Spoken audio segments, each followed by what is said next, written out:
रुक जाइए नवीन, रुक जाइए। मेरे लिए, अपनी माँ के लिए, प्लीज़ इस परिवार की खुशी के लिए रुक जाइए। मुझे मजबूर मत कीजिए, इस तरह दो हिस्सों में मत बंटिए। मेरी क्या गलती थी इसमें? नहीं, अब नहीं नमिता, तुम किस मिट्टी की बनी हो? कोई आत्मसम्मान है या नहीं तुम्हारे अंदर, या तुम्हारा दिल पत्थर का है जो तुम्हें फर्क नहीं पड़ता? थकती नहीं हो क्या अपनी सफाई देते देते?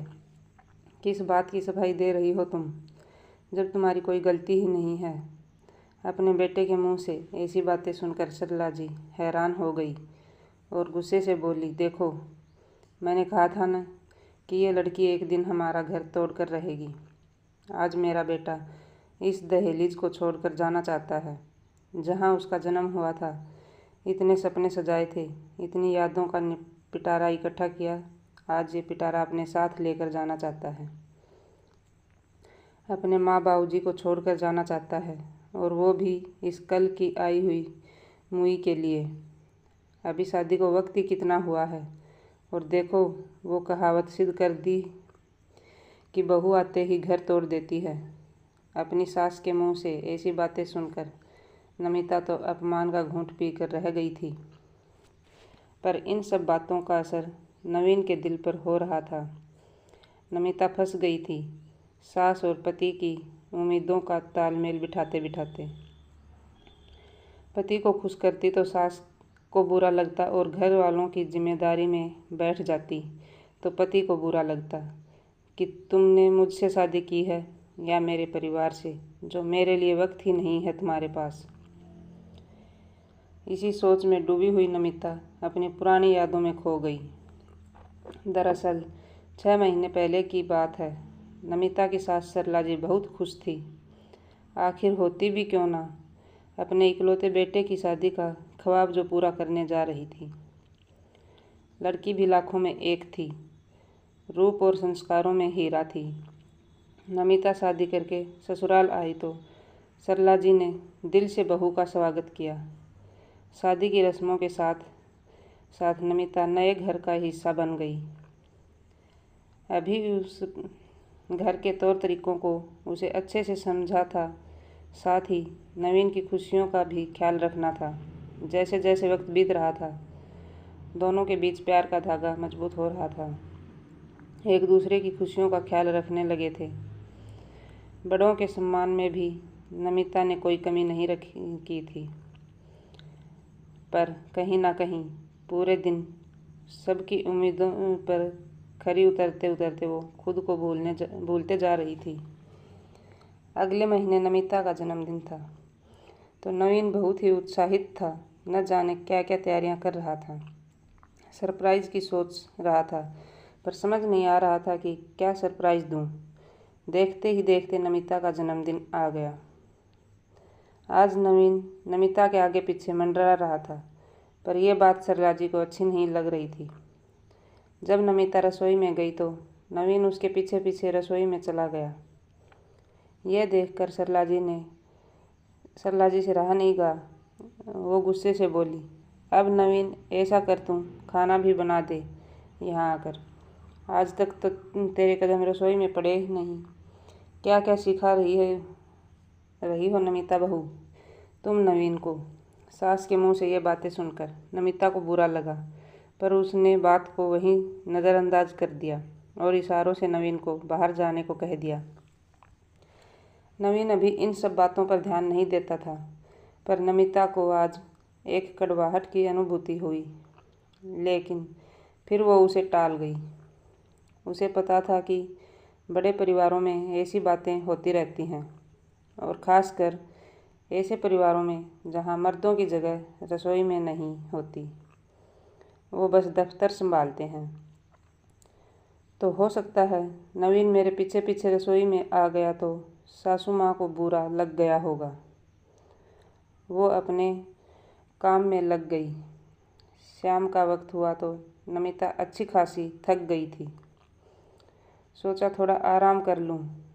वो अपने कमरे में चली आई,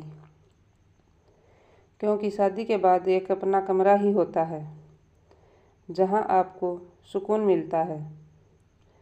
बाकी घर की कोई जगह आपको सुकून नहीं देती।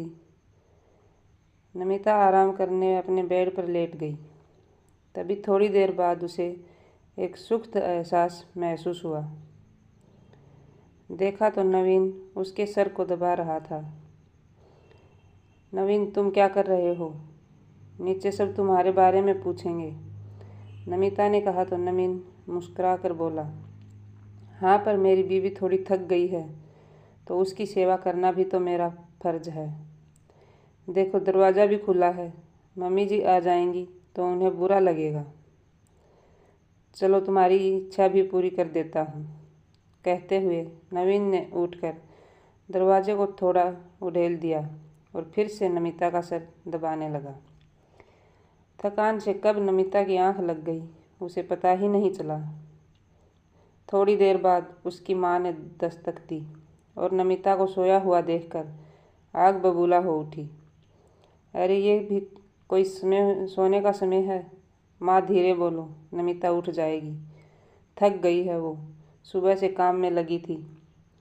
आज जन्मदिन के दिन भी उसने कितना काम किया है। थोड़ी देर के लिए सुकून से सोई है। आप चलो, मैं उठाकर लाता हूँ इसे। बेटे के जज्बातों को देखकर सरला जी खुश तो हुई, पर जो आग उसके मन में लगी थी उसको बुझाने में असमर्थ थी।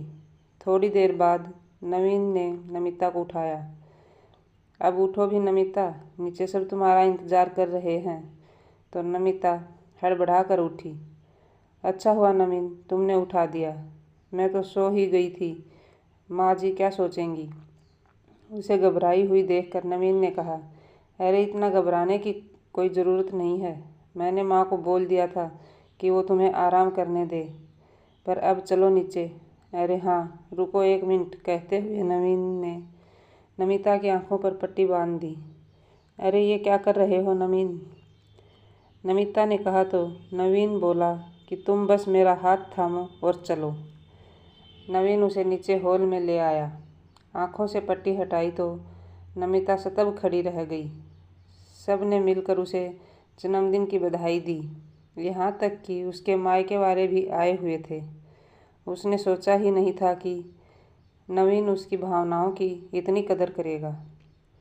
उसकी आंखों की नमी बता रही थी कि वो कितना शुक्रगुजार कर रही थी। नमिता ने आगे बढ़कर सबका आशीर्वाद लिया। सब लोगों ने उसे प्यारे प्यारे गिफ्ट दिए। वो बहुत खुश थी। आज उसे सरला जी बहुत खुश नज़र आ रही थी। यह देखकर नमिता और ज़्यादा खुश हो गई। आज का दिन उसके लिए यादगार बन गया था। उसने सोचा भी नहीं था कि उसके ससुराल वाले उसका जन्मदिन इतने अच्छे से मनाएंगे। अगले दिन की शुरुआत वहीं काम से शुरू हुई, जैसा कि रोज़ होता आया था। अरे बहू, आज कुछ बना रही हो क्या? जी माँ जी, मैंने सोचा है आज सबके लिए प्याज की कचौरी बनाती हूँ। पर बेटा, नवीन को तो प्याज की कचौरी पसंद ही नहीं है, सरला जी ने कहा तो नमिता मुस्कुराते हुए बोली, आप देखना माँ जी, मैं आज उन्हें खिलाकर ही रहूँगी। इतनी स्वादिष्ट कचौरी बनाऊँगी ना कि वो मना ही नहीं कर पाएंगे। पता नहीं नमिता ने इस बात में कुछ गलत तो नहीं कहा था, पर फिर भी सरला जी को यह बात चुभ गई। वो नमिता की बराबरी करने लगी कि चलो, मैं बेसन के लड्डू बना देती हूँ, वो उंगलियाँ चाट चाट कर खाएगा। जब नमिता ने कचौरी परोसी तो नवीन को बहुत पसंद आई। ऐसा नहीं था कि उसे लड्डू पसंद नहीं आए। अपनी माँ के हाथ से बने हुए बेसन के लड्डू को तो नवीन बचपन से ही दीवाना था। उसने माँ के लड्डू के साथ साथ नमिता की कचौरी की भी तारीफ कर दी। पर न जाने क्यों सरला जी को बहू की तारीफ बर्दाश्त नहीं हो रही थी। उसे अचानक अपने बेटे से दूरी महसूस होने लगी। उन्हें लगने लगा कि बहू के आने से उसकी महत्व खत्म हो रही है। वो अपनी आंखों के सामने अपने बेटे को किसी और के साथ बांट नहीं पा रही थी। वो ये क्यों नहीं समझ पा रही थी कि एक बेटी अपने माँ बाप, अपना घर, इच्छाएं, अपनी ज़िंदगी का अहम हिस्सा छोड़ कर आई है तो सिर्फ उसके बेटे के लिए, जिसके लिए उसने अपनी पूरी ज़िंदगी नाम कर दी। जो आगे जाकर उसके वंश को बढ़ाएगी। नाम भी उसी का आगे बढ़ेगा। वो किसी से कुछ नहीं छीनेगी। वो तो बस प्यार और मोह की भूखी है, जो अपनी सांस में एक माँ तलाश कर रही है। पर एक बेटे की माँ शायद ये समझ नहीं पाए। धीरे धीरे गलतफहमियाँ बढ़ती गई। अब तो नवीन को भी समझ में आने लगा था। इस वजह से नमिता नवीन से दूर दूर रहने लगी थी। नवीन अगर कहीं बाहर जाने को कहता तो अब तो नमिता को सरला जी से पूछने में भी डर लगता था कि कहीं माँ जी को बुरा न लग जाए। आज नवीन ने ऑफिस में नमिता के पास फ़ोन किया तो नमिता खुशी से दौड़ते हुए फ़ोन उठाया। हेलो नमिता, क्या कर रही हो? कुछ नहीं, माँ के साथ काम में मदद कर रही हूँ। अच्छा सुनो, मैंने मुंबई की टिकट बुक की है। इस शनिवार की टिकट मिली है। हम कुछ दिनों के लिए बाहर घूम कर आते हैं। शादी के बाद मैं तुम्हें कहीं भी नहीं ले गया। इतना सुनते ही नमिता तो खुशी से उछल पड़ी। सच्ची? कब जाएंगे? सरला जी देख रही थी, पर नमिता के जज्बात उमड़ पड़े। चलो, मतलब तुम खुश हो? बस यही जानने के लिए फ़ोन किया था। अभी रखता हूँ, शाम को बात करते हैं। सरला जी जो फ़ोन कटने का ही इंतज़ार कर रही थी, फ़ोन कटते ही बोली, क्या हुआ बहू, इतनी उछल क्यों रही हो? क्या कहा है नवीन ने? माँ जी, नवीन मुझे लेकर मुंबई जाने के लिए कह रहे थे। बोल रहे थे कि शादी के बाद हम कहीं पर भी घूमने नहीं गए, इसलिए अभी जाना चाहते हैं। ये सुनते ही सरला जी मुंह बनाते हुए बोली, चलो अच्छा है, वरना हमारे ज़माने में तो पहले माँ बाबूजी से पूछते थे, पर आज की पीढ़ी तो खुद ही निर्णय कर लेती है। आजकल के बच्चे शादी होते ही अपनी दुनिया में व्यस्त हो जाते हैं। माँ जी, ऐसा नहीं है, वो आपसे पूछने ही वाले थे। मैं भी आपसे पूछकर ही कोई काम करती हूँ। रहने दो बहू, अब दिखावा मत करो। तुम दोनों को वैसे भी बड़ों की कोई कदर नहीं है। नमिता को समझ नहीं आ रहा था कि माँ जी ऐसा क्यों बोल रही हैं। उसने कब कदर नहीं की बड़ों की। जाते जाते सरला जी को न जाने क्या दिमाग में आया। वापस मुड़कर नमिता से कहने लगी कि देखो बहू, मैंने मेरे बेटे को बहुत लाड प्यार से पाला है। अभी तक तो वो ऐसा नहीं था, मान मर्यादा में रहना जानता था, पर जब से तुम्हारी शादी हुई है तब से अपने घर वालों को पूछना ही भूल गया है। उस दिन भी जब तुम्हारा जन्मदिन था तो कम से कम मुझसे एक बार पूछ तो सकते थे कि तुम्हारे मायके वालों को भी बुलाना है या नहीं। पर तुम दोनों ने खुद ही हमसे बिना पूछे निश्चय कर लिया। लेकिन माँ जी, मुझे नहीं पता था कि नवीन ने आपसे नहीं पूछा। बहू, मैंने दुनिया देखी है, मुझे बेवकूफ़ मत बनाओ। नवीन तुम्हारे आगे पीछे घूमता रहता है। ऐसा क्या होगा जो वो तुम्हें ना बताए? पर माँ जी, मुझे सच में नहीं पता था। नमिता हैरान थी कि आज ये कैसा गुब्बारा फूटा है। आज माँ जी का इतना बदला हुआ रूप उसकी खुशी को काफूर कर गया था। जहाँ थोड़ी देर पहले नवीन का फ़ोन उसे बेइंतहा खुश कर दिया था, वहीं अब माँ जी का ये स्वभाव उसे अंदर तक तोड़ कर रख दिया था। वो समझ नहीं पा रही थी कि क्या एक पति अपनी पत्नी के लिए कोई निर्णय नहीं ले सकता? क्या एक पति अपनी खुशी से खुद अपनी पत्नी के लिए कुछ करे तो क्या वो गलत है? वो समझ नहीं पा रही थी कि क्या सही है और क्या गलत है, पर इतना ज़रूर समझ गई थी कि माँ जी खुश नहीं थी उनके बाहर घूमने जाने से। फिर से वो एक अजीब सी असमंजस वाली स्थिति में फंस गई, जहाँ तक एक तरफ पति की इच्छा का मान था और दूसरी तरफ सास की इच्छा का मान था। इन दोनों के बीच उसकी खुद की क्या इच्छा थी वो शायद मायने ही नहीं रखती थी। शाम को जब नवीन घर आया तो बनावटी चेहरे के साथ नमिता अपने आंसू छुपा रही थी, पर आज नवीन बहुत खुश था। साथ में फूलों का गुलदस्ता भी लाया था, पर अपनी माँ से छुपाकर, क्योंकि माँ की भावनाओं को दुखी नहीं करना चाहता था। अरे नवीन, तुम आ गया। जा बहू, मेरे बेटे के लिए पानी लेकर आ, थक गया है। नमिता हैरान थी कि जो माँ जी अभी किसी और रूप में थी, वो अचानक इतनी मिठास बोली में बदल कैसे गई। पर उसने जाने दिया। इधर सरला जी नवीन से बोली, बेटा नवीन, मुझे तुझे कुछ बताना था। देख बेटा, थोड़े दिनों से मेरा मन इतना अशांत है, कई दिनों से घर में पूजा कराने की सोच रही हूँ, सोचा हवन भी करा लूँ। नमिता ये सब सुनकर समझ गई थी कि माँ जी उनका घूमने जाना कैंसिल करवाना चाहती है। नवीन ने एक झलक नमिता की तरफ देखा तो वो उसका मायूस चेहरा देखकर सब समझ गया था। अगर वो मना करता तो माँ को बुरा लगता।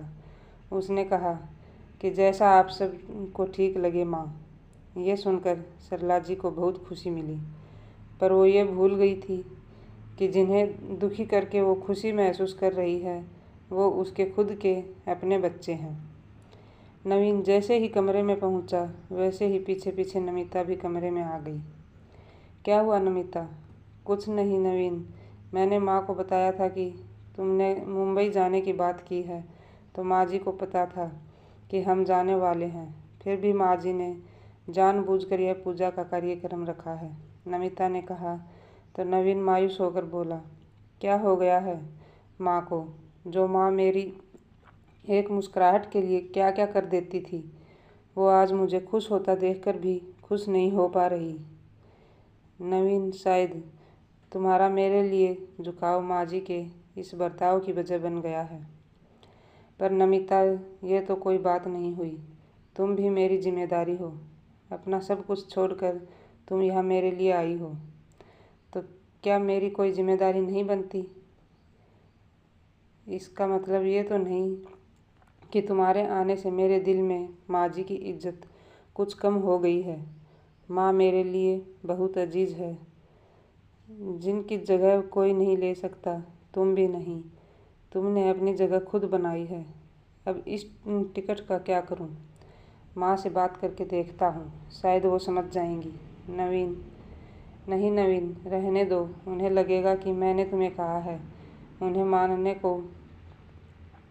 को कहकर नमिता उदास होकर बाहर आ गई।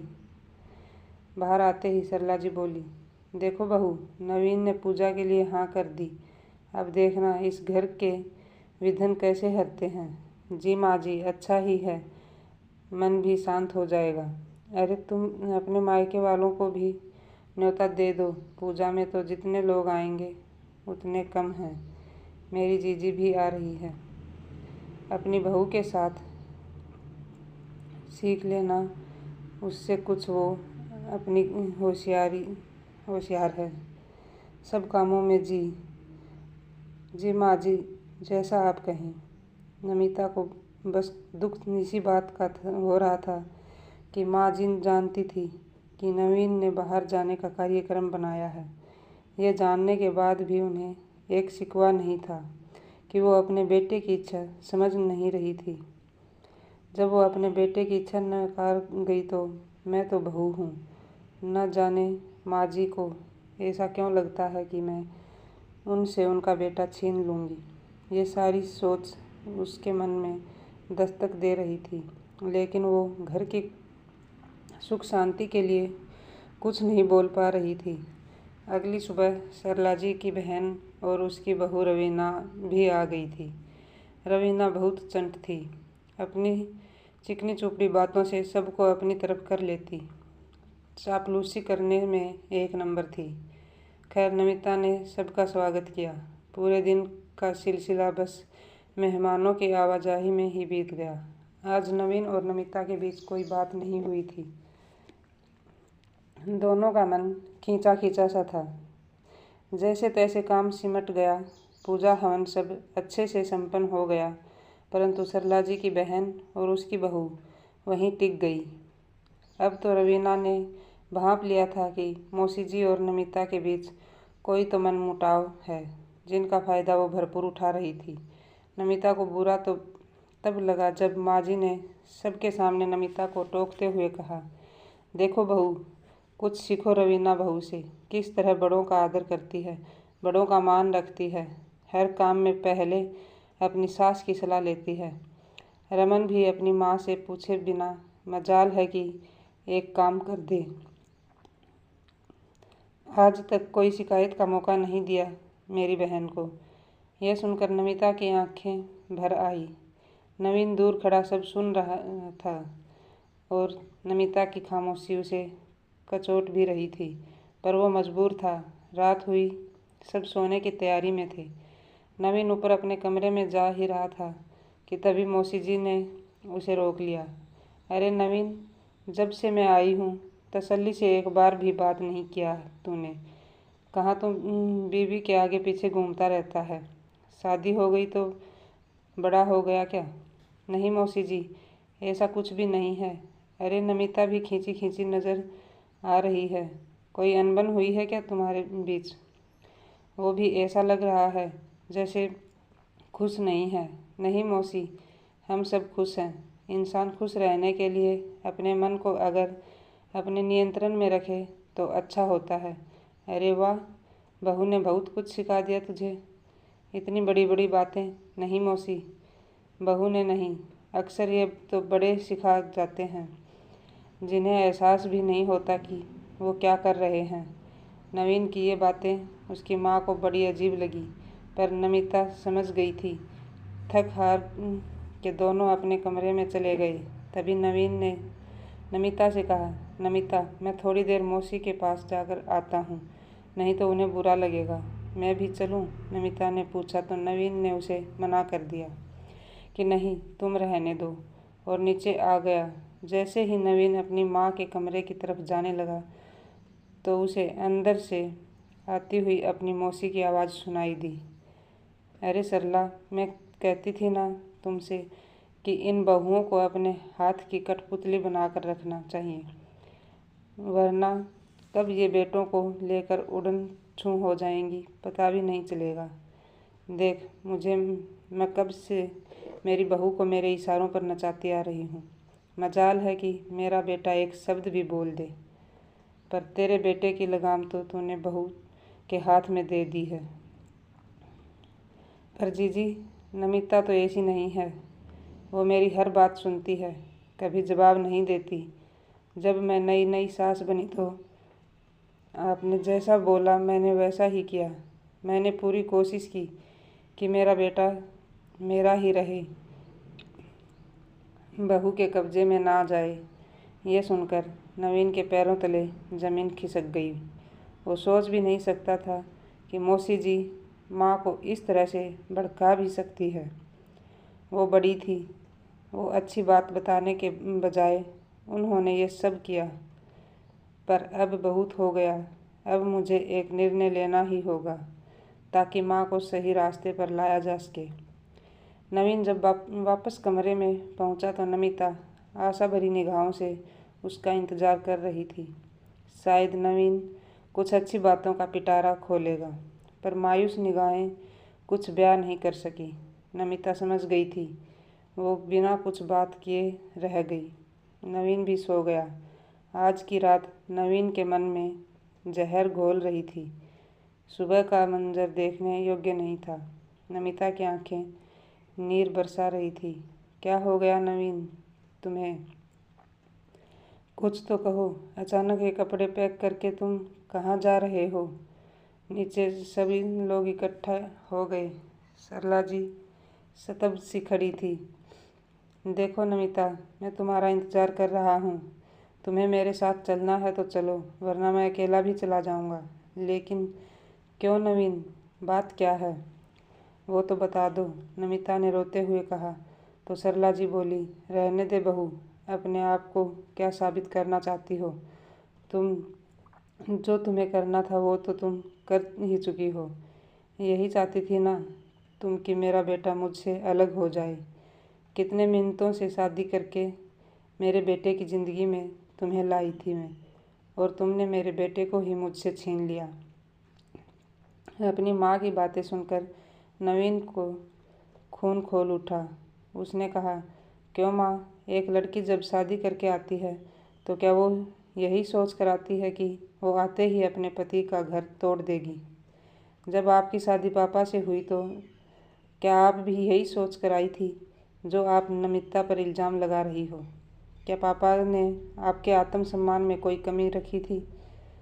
या दादी के कभी आप पर शादी के बाद से इल्ज़ाम लगाया कि तूने मेरे बेटे को मुझसे अलग कर दिया? तो फिर आपने कैसे सोच लिया कि नमिता आपके बेटे को आपसे अलग कर देगी? वो भी तो अपने परिवार की नींव जोड़कर आपके परिवार को अपना बनाने के लिए आई है।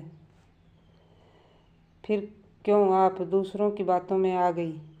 अपने बेटे के कड़वे सच वचन सरला जी से छाती चीर रहे थे। वो ऐसी नहीं थी, सबको पता था, पर अपनी बहन के ज्ञान से उसे अंधा बना दिया था।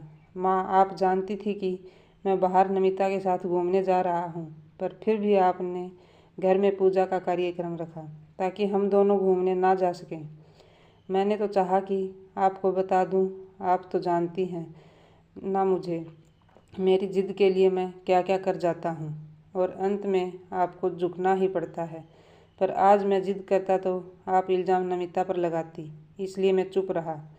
आपको क्या लगता है माँ, क्या इतने दिनों से घर में जो उथल पुथल हो रही है उससे सब खुश हैं? नहीं माँ, कोई भी खुश नहीं है। मुझे तो अंदाज़ा भी नहीं था कि घर में क्या हो रहा है, पर जब कल रात को मैं मौसी जी से मिलने आ रहा था तो मैंने आपकी और मौसी जी के बातें सुनी। बहुत बुरा लगा मुझे। अपने घर परिवार को कैसे तोड़ना है आप उसका ज्ञान ले रही थी। और आप मौसी, आप तो बड़ी हैं, आप अपनी छोटी बहन को ये ज्ञान दे रही थी। आपने सोचा भी है कभी कि जिस व्यवहार से आप अपना घर संवार रही हैं उसमें आपके बेटे और बहू आपकी दिल से इज्जत करते हैं? वो सिर्फ आपकी इच्छा इसलिए पूरी करते हैं क्योंकि वो आपको खुश रखना चाहते हैं। पर ऐसी खुशी की उम्मीद आप कब तक करेंगी? मैं और नमिता भी इसी रास्ते पर चलने लगे थे, पर फिर लगा कि यह गलत है। जब मैं मेरी माँ से इतना प्यार करता हूँ तो फिर दिखावा क्यों? किसी के आ जाने से किसी का प्यार छीन नहीं जाता। हर इंसान अपने हिस्से के प्यार और इज्जत का हकदार होता है। जैसे माँ कभी नमिता की जगह नहीं ले सकती, वो मेरी पत्नी है, ठीक वैसे ही नमिता भी माँ की जगह नहीं ले सकती, तो फिर झगड़ा किस बात का? सरला जी को समझ आ गया था कि वो क्या गलती करने जा रही थी। तभी उसकी बड़ी बहन ने कहा, देख तेरे बेटे की कितनी ज़बान चल रही है, पर कैची तो कोई और ही है। नहीं जीजी, मैं खुद ही कैची हूँ जो बेटे बहू की गृहस्थी को काटने चली थी। मैं खुद अपने परिवार में आग लगाने चली थी। नई नई सास बनी तो आपसे तौर तरीके सीख रही थी, पर यह भूल गई थी कि मेरी बहू अपनी माँ को छोड़कर मुझ में माँ ढूंढने आई है। नमिता ने मुझे माँ बनाने की बहुत कोशिश की, पर मैं माँ नहीं बन सकी। मुझे माफ़ कर दे नमिता बहू, अभी भी बहुत वक्त है। आज के बाद हम माँ बेटी बनकर ही रहेंगे। नहीं माँ जी, आप मुझे शर्मिंदा मत कीजिए। मैं बहुत भाग्यशाली हूँ, मुझे ऐसा परिवार मिला, कहकर नमिता सरला जी के गले से लग गई। तभी नवीन ने अपनी मौसी से कहा कि मौसी जी, अब मुझे लगता है कि अब आपको भी प्रस्थान करना चाहिए, क्योंकि वहाँ भी बहुत कुछ ठीक करना होगा आपको। जीजी की निगाहें सरला जी को ताक रही थी तो सरला जी बोली, हाँ बहन, सही कहा नवीन ने। आज मेरा परिवार तो टूटने से बच गया, कहीं आपका परिवार आपके हाथ से ना निकल जाए, उससे पहले ही आप भी जाकर उसे बचा लीजिए, कहकर सरला जी ने अपनी बहन को विदा किया। तो दोस्तों, आपको ये कहानी कैसी लगी? कमेंट करके ज़रूर बताएं।